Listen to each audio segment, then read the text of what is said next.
Hello, everyone. We can come online now.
All right, everybody.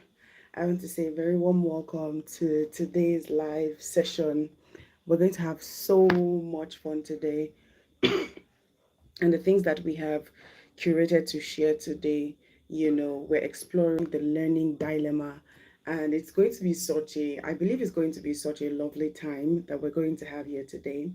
If you're just joining in, please do well to share your name as well as where you're joining in from. Now, these live sessions are supposed to happen every 2 weeks, right? Every 14 days. And we've been doing this for the last month, and we're going to do it up until the end of July, right? Up until the end of July.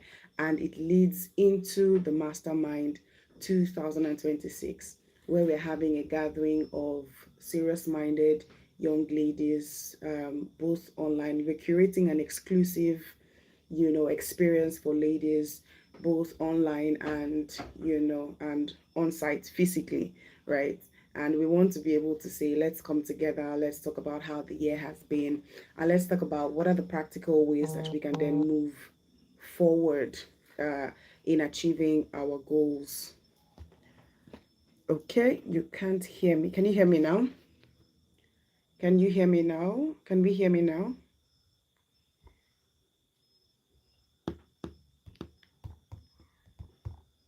Can we hear me now? Can we hear me now?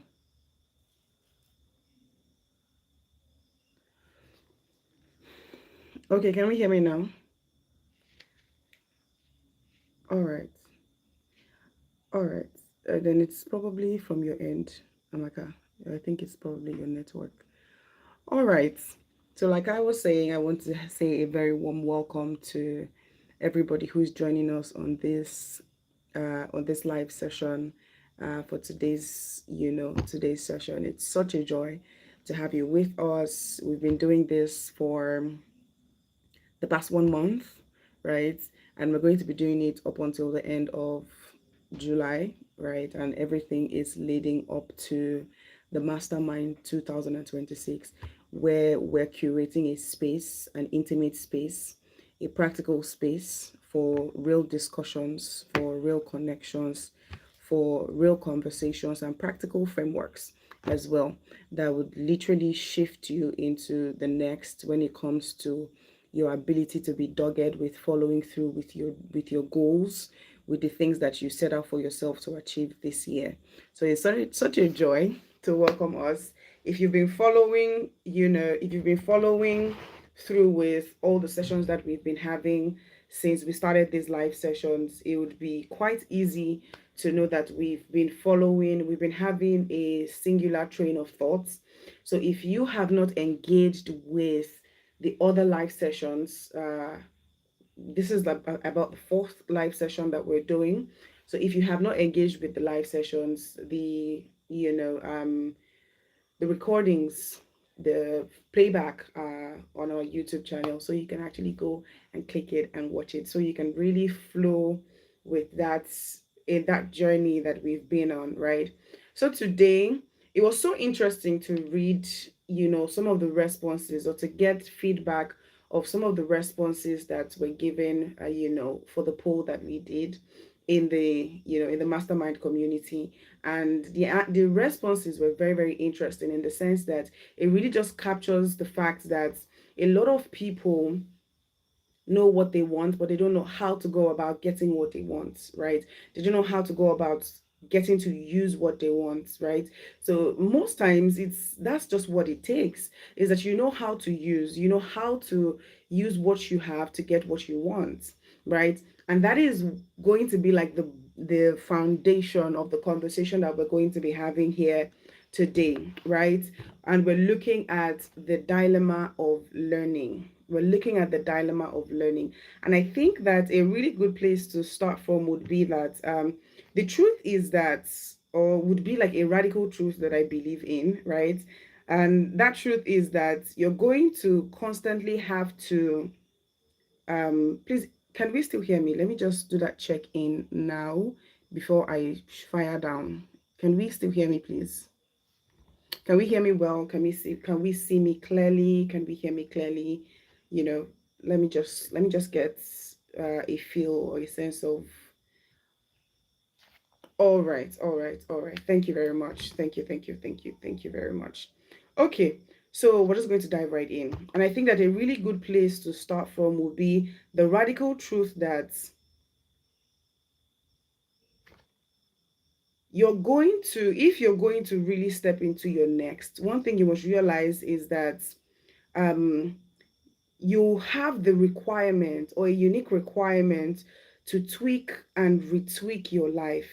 This is probably the least busy that you would be. A lot of times we say, oh, I'm waiting till I have time to do this, or I'm waiting till I have time, or whatever, to do, whatever.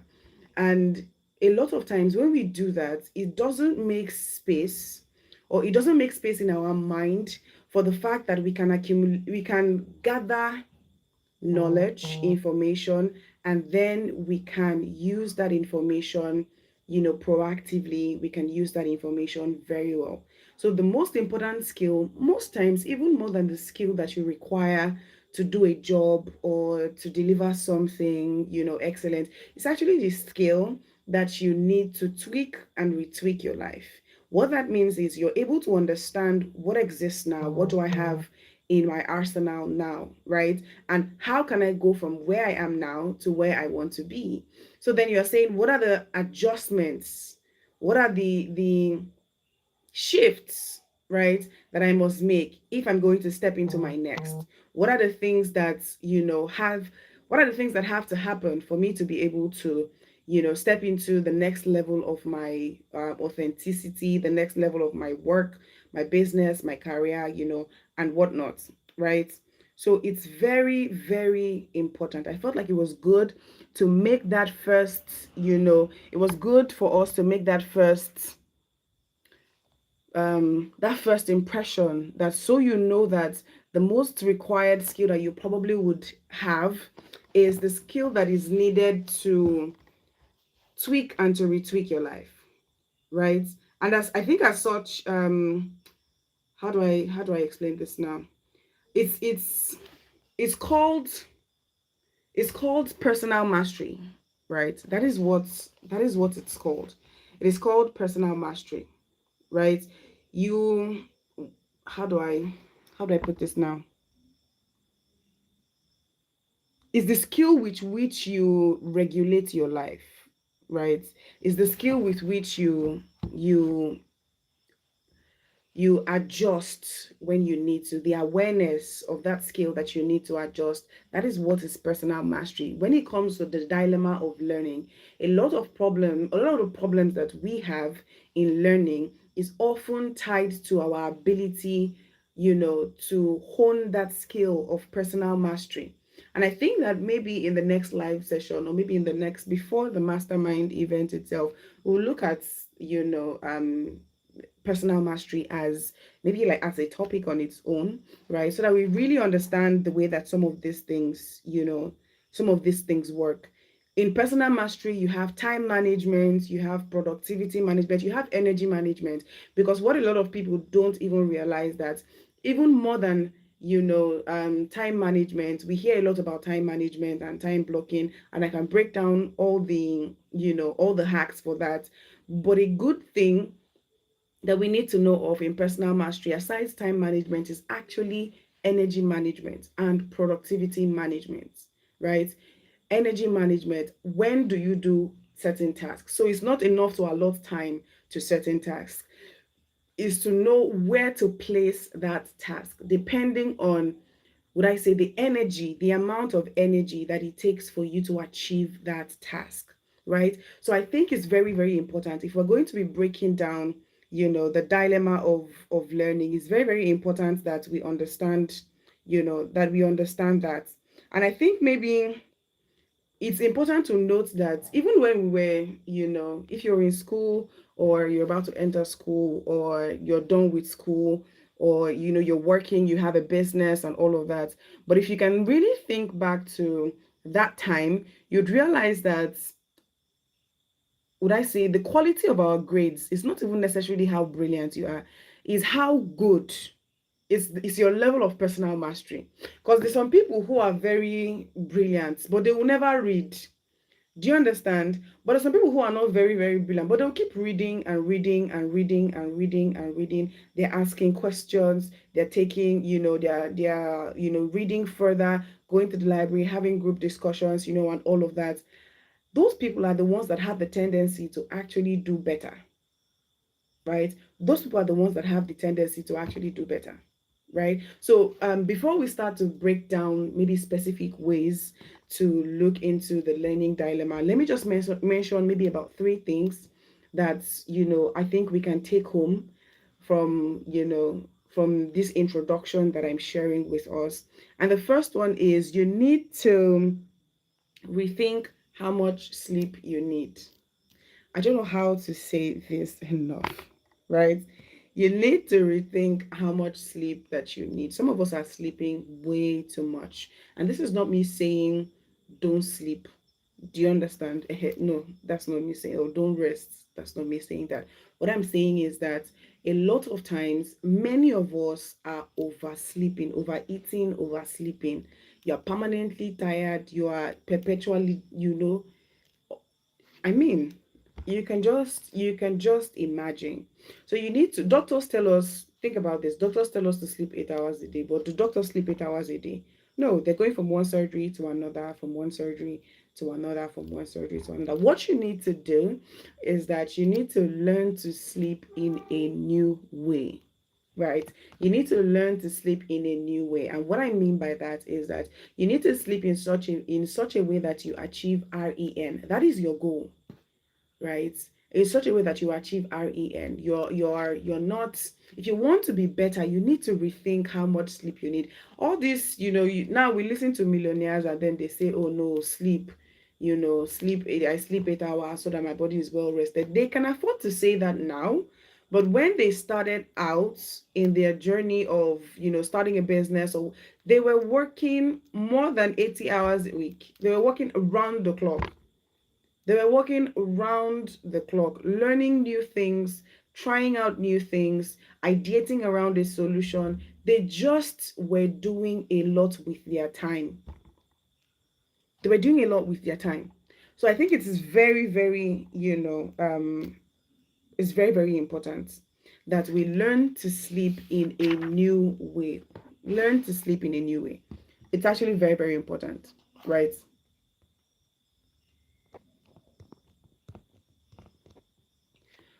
Okay, so, oh, okay, so I don't know what has happened to the video, but we're going to continue, right?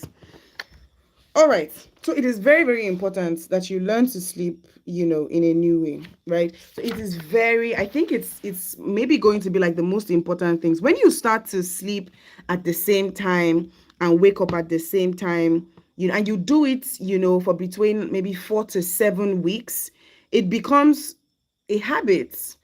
It takes about 4 to 7 weeks to build a habit. So you do that thing painstakingly every single day. Every single day. You do it every single day. And it takes about 4 to 7 weeks for that thing to become a habit. right?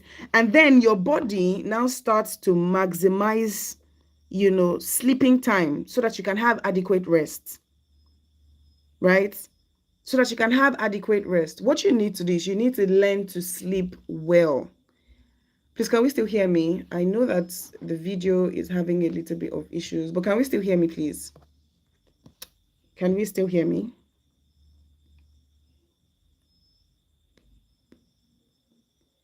Can we still hear me? Is that it? Can I get some feedback? Can I get some feedback? I would love to have some feedback. All right. All right. Thank you very much. Right? So it is very, very important. It is very, very important. Now, the second thing, just as a way of introduction, as we dive into the learning dilemma, right, is you need to know how to leverage lax hours. You need to know how to leverage lax hours, right?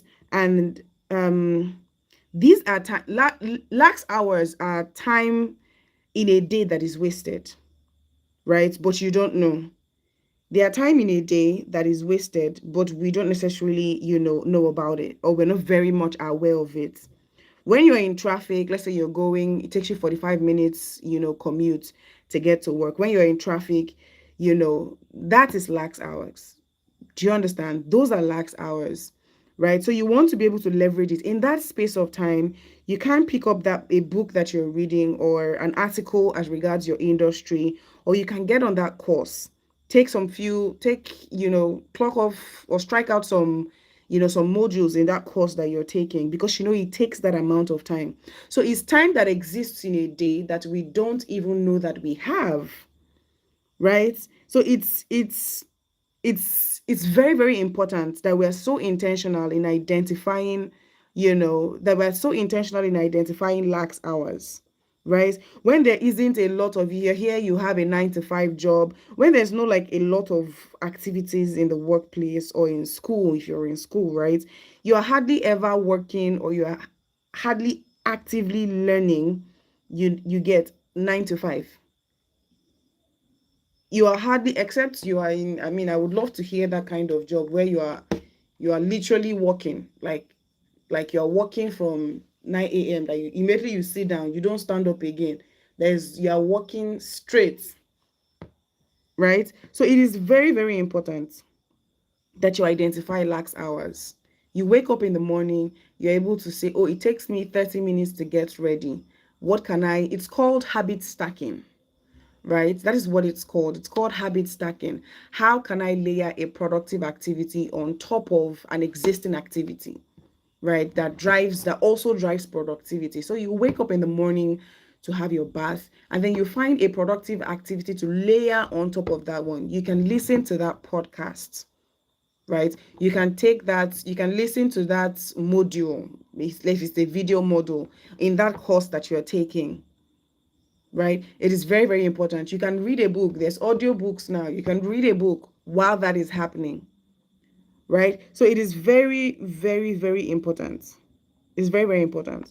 Now, the third thing, by way of an introduction, before we dive into the learning dilemma, is you need to open up. And I'm saying all of these things based off on the responses, some of the responses that we got, right, in the poll, in the community, right? The third thing would be open up multiple channels of information to yourself, right? Open up multiple channels of information to yourself. So you want to be able to ask colleagues questions. You want to be able to sit with a mentor, at lunch or in the office or whatever.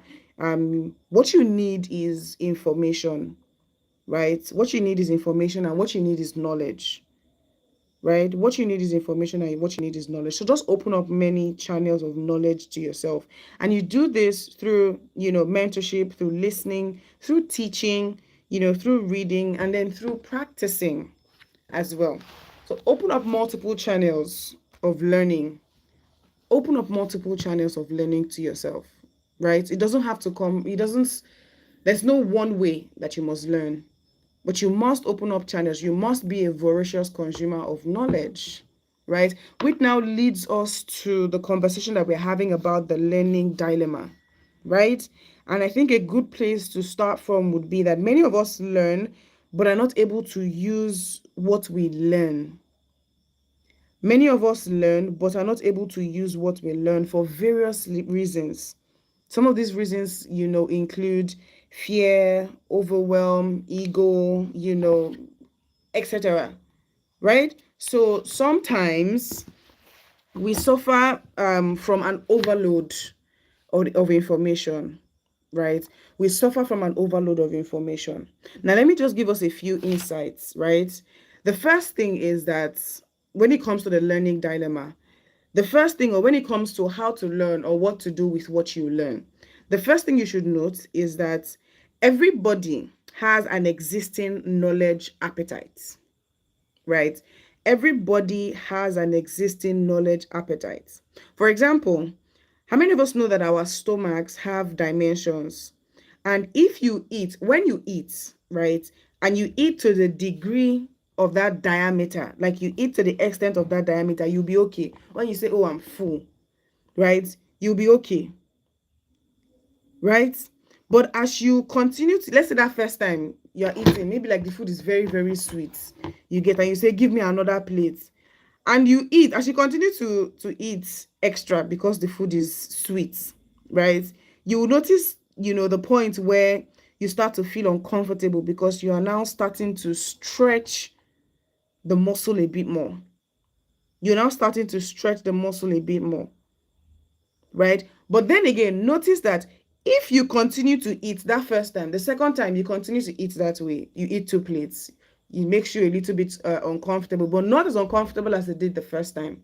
So as you continue to eat in that manner, right? As you continue to eat at that level for a while, the diameter of your stomach, of your stomach muscles begin to expand to accommodate that, right? It begins to expand to accommodate your ability to eat like that, right? So I gave that analogy to say that everybody on this call, everybody in this live session, those who yet listen to, this live session, everybody has what is called mental muscles, right?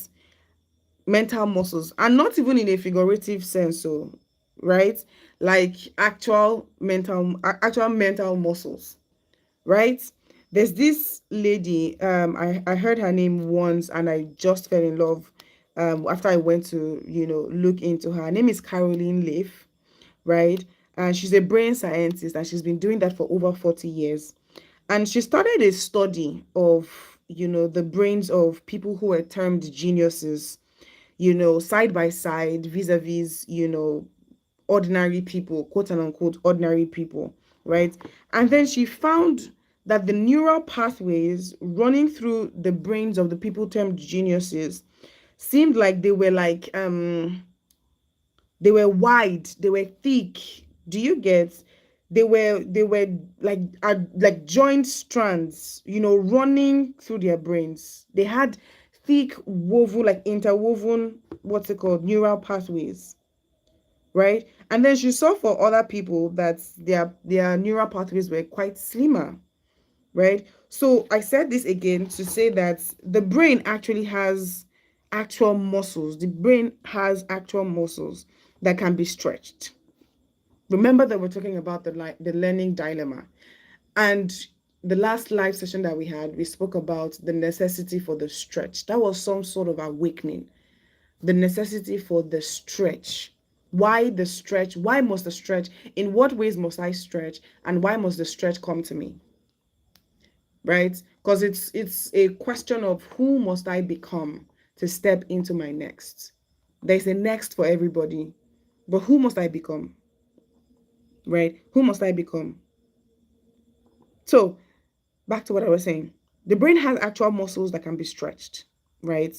The more that you acquire knowledge, the more that you stretch it, right? And that is why people who are wide read, people who read wide, have eureka moments more, have light bulb moments, more often. They call it eureka, right? Now imagine that you're talking to two different people about an idea, and in one instance, one is very gingered and one is not.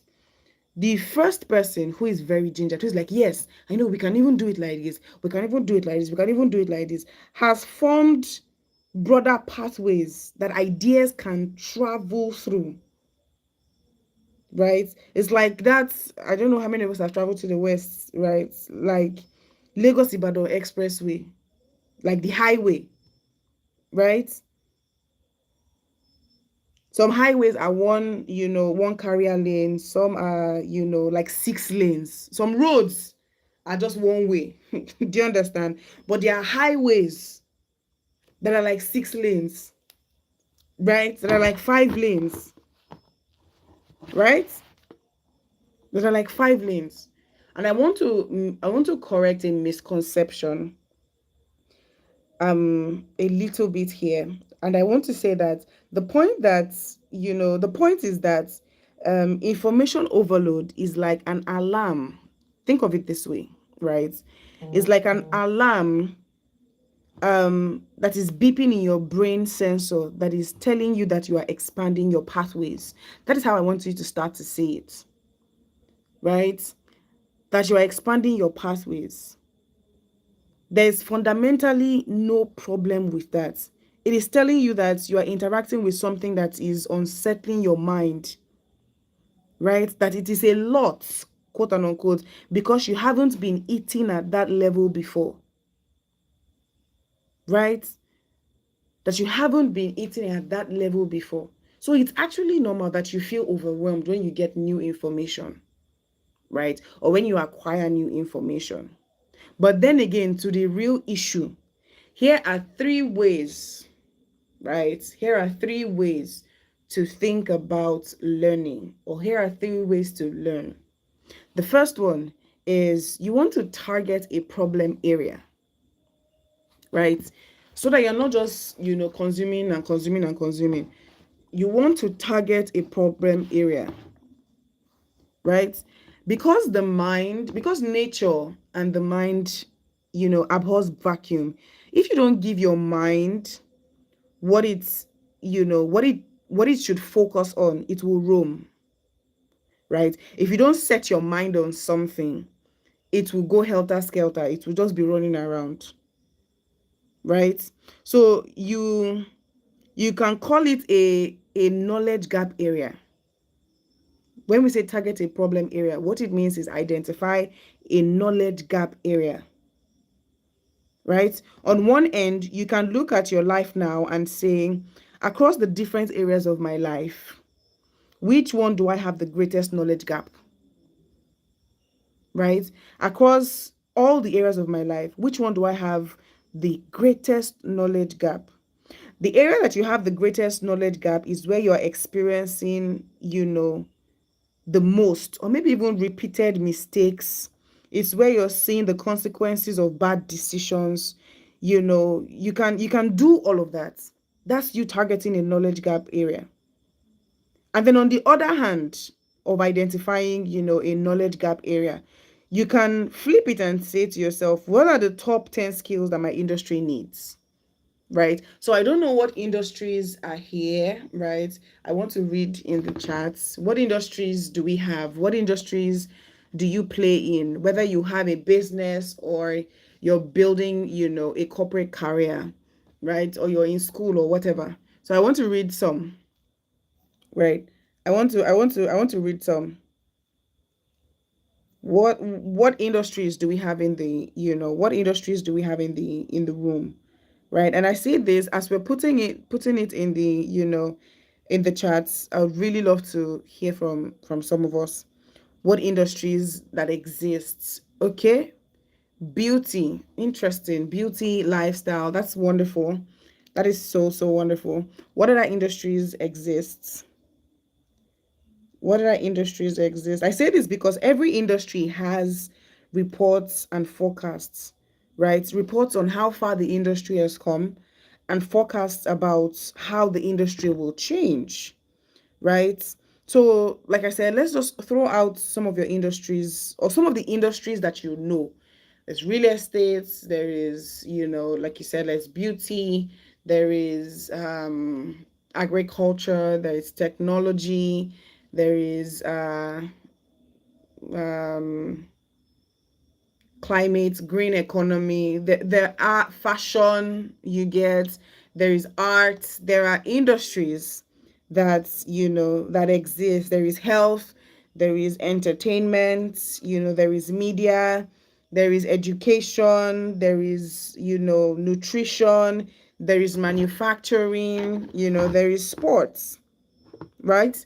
So healthcare, beautiful, beautiful, beautiful, right? So these are broad industry areas that now have niches,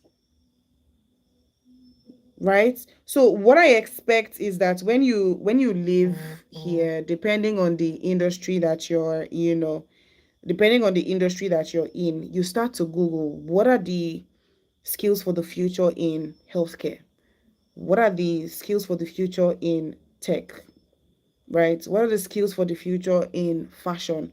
What are the skills for the that's how you identify a knowledge gap. These two ways. These two ways. I mentioned two ways that you can identify knowledge gap, right? In explaining the first point, in uncovering the learning dilemma, right? That is to identify a problem area. And there are two ways that you can do that, which I've just explained, right? You can use that what are the top 10 skills that are required for the future, skills for the future in tech. You can use it as a framework to determine where you need to grow, right? So when you look at the 10 skills and you're seeing that, oh, there's some things that you are not yet prepared for, then you can focus on that as a knowledge gap, right? And then maybe even take it further. You pick 3 skills, you pick 4 skills, you pick 2 skills. So that's not like as if you're just downloading everything, right? So it is very, very important. Now, the second way that you can learn, right? The second way that you can learn is you can learn around a specific vision. You can learn around a specific vision, right? You can learn around a specific vision, right? And what I mean by this is, so let's say you want to create a future for, let's say you're in fashion, right?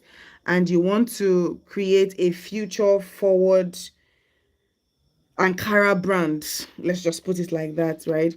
And so what you start to do is you start to download or you start to look out for people who have done this kind of thing before. Do you understand? People who have brands. So you're looking for the best places to source for Ankara. You're looking for how to, outsource production if you can, or maybe even produce in-house, right? You're looking for, who are even the best fashion coaches, right? So that it begins to streamline the knowledge that you acquire when you learn for a specific vision, right? I lead a non-profit, and before I started that, I knew that I took myself, and I still am, but before I started, I took myself on a journey to learn and master what's it called, the non-profit sector as a sector that exists on its own. So I was accumulating knowledge around a specific vision,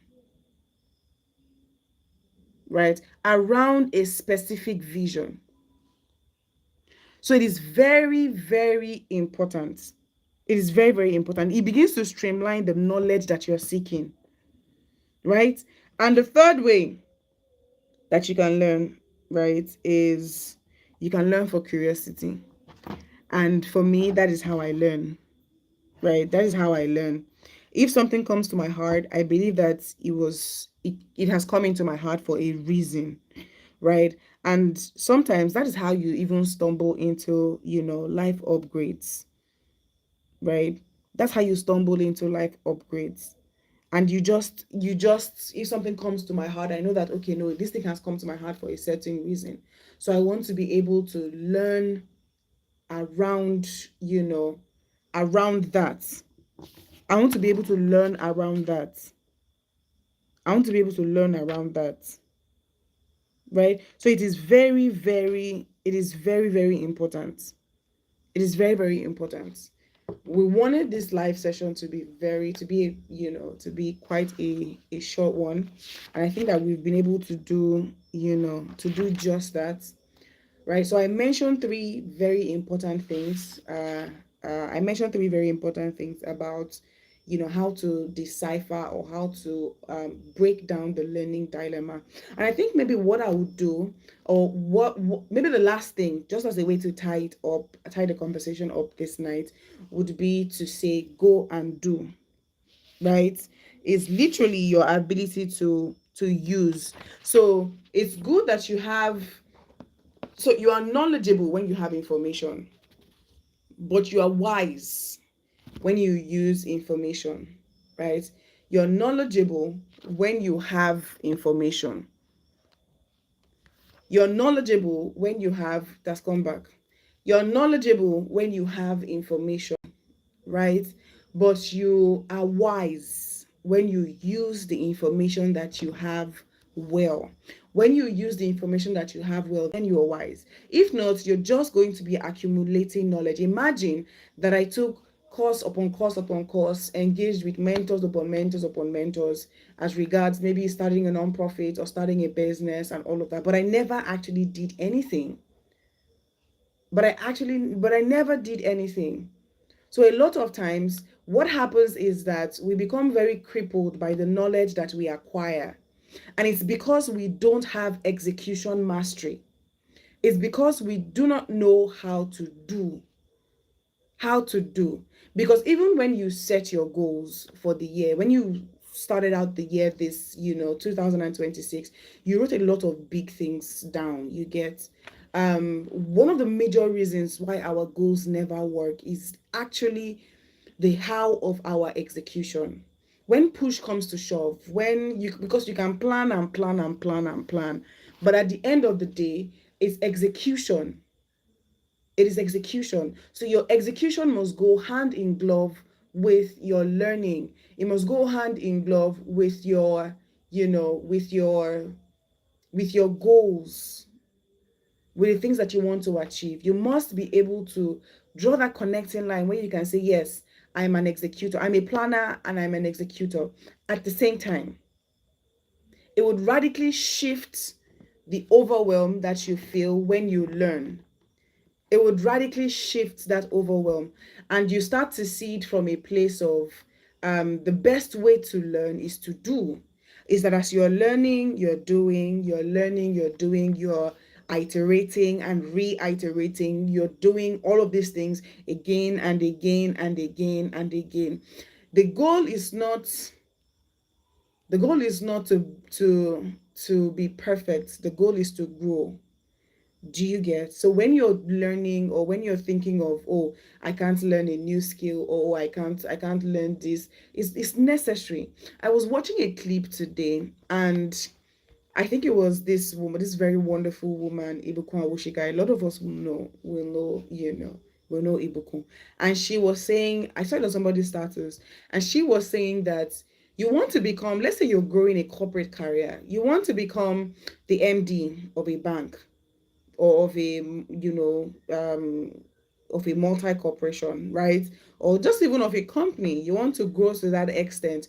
First of all, is that when you come in, you set goals for yourself, right? But it's not enough to set goals. You must set plans, and you must know what is required. You must ask yourself, it's entirely necessary that you ask yourself, what is going to be required of me to be able to get to this place?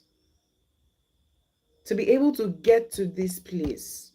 And then you take yourself on that journey.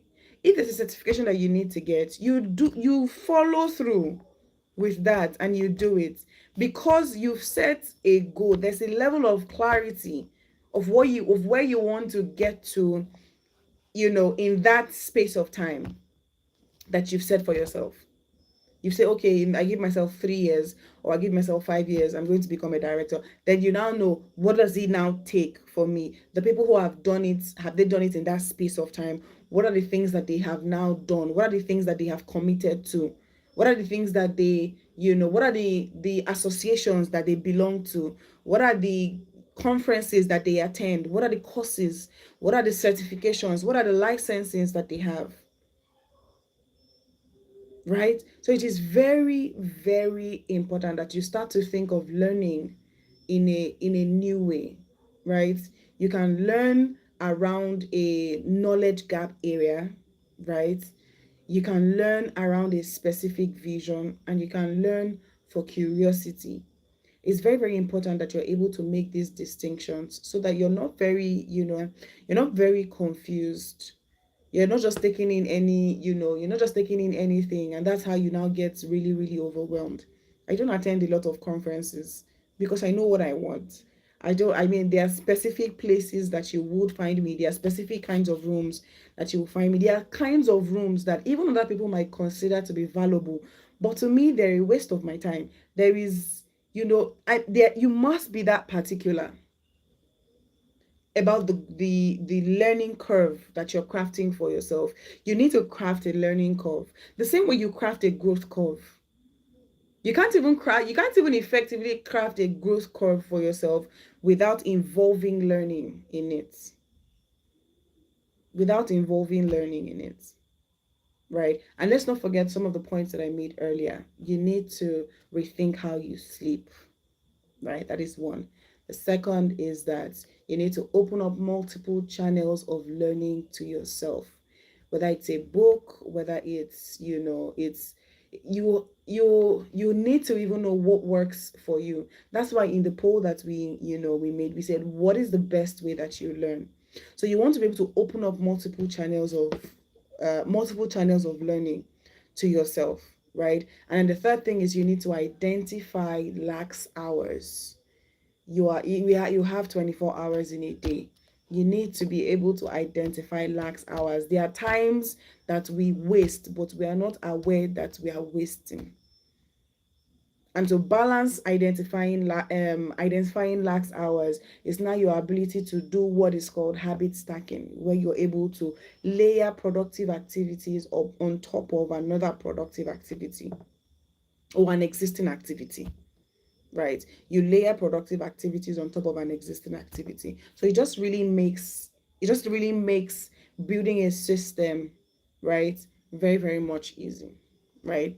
So I think that, a good way to end this would be once again to invite us to the Mastermind 2026, where we're curating a room for, an exclusive and intimate, a practical, room where would have real conversations, would have, would I say, case studies. Some of the consultants that we are bringing to that room, or to have that conversation with us, have are women who have built great things, right? Who are experts in their field, right? Who are experts in their field. So this is a warm welcome. If you're joining us at the mastermind, the community as well. So we want to be able to invite you cordially to the Mastermind 2026, right? So it'll be happening live in Enugu State on the 25th of July, but we also have the option for a limited number of people who can join online, right? A limited number of people who can join online. I think the number is 50. So you can, reach out. I think you can reach out, and then we can send you the link, and then you get a ticket for yourself, and then you come into the room. It's going to be like a full day masterclass, like a 1 day retreat of some sort, right? Like a 1 day retreat at the middle of the year, to say, okay, yes, so this is what is working, and this is what is not working. And we're going to be bringing to us tools that help us to track our goals. We're going to be bringing us clarity tools. There's so much that we're going to be doing with that masterclass. So it is very, very necessary. It is very, very necessary that that you register on time. Slots are filling up fast for the physical and also for the online participation. So you want to get in, right? You want to get in as soon as possible. All right. With that being said, I don't know if there are any questions. I know we have quite a number of people who are joining us today. Do we have questions? Or I used to say this a lot, but before I used to think that when people don't ask questions, they don't understand. You didn't do a good job. But now I'm realizing that if people don't ask questions, it means you actually did a good job, right? But we can use the next 5 minutes to take questions if there are, if there are any, as regards some of the things that we just shared today. The next live session would be the oxymoron of growth, right? I really love the way that we are following a train of thoughts with the live sessions, so you can draw a connecting line. If you didn't participate in all of the other live sessions, please go ahead and engage with them. They're live, they're public, for public viewing, on our YouTube channel. Just go ahead and check them out. So you would see that we've been following a train of thought. So when I started teaching today, I also mentioned, last time we talked about the stretch that must come to us if we're going to step into our next. So we see now that we're following a train of thoughts, right? The next live session, we're going to be looking at the oxymoron of growth, right? The oxymoron of growth. We're going to be comparing. Okay, let me not give spoilers, but it's going to be such a wonderful, a wonderful session. So I don't know, are there any questions out of tonight's session? Or maybe just even generally, we can just chat. I think we can just gist for the next 5 minutes. I'm just going to give that a few seconds. Maybe in the next 30 seconds, the first question that comes in, we'll just take one question and then we'll now proceed to call it a good night. But if in the next 30 seconds we don't get one question, we're just going to call it a night. It was so good to hang out with you guys today. It was so, so very good. It was so, so lovely.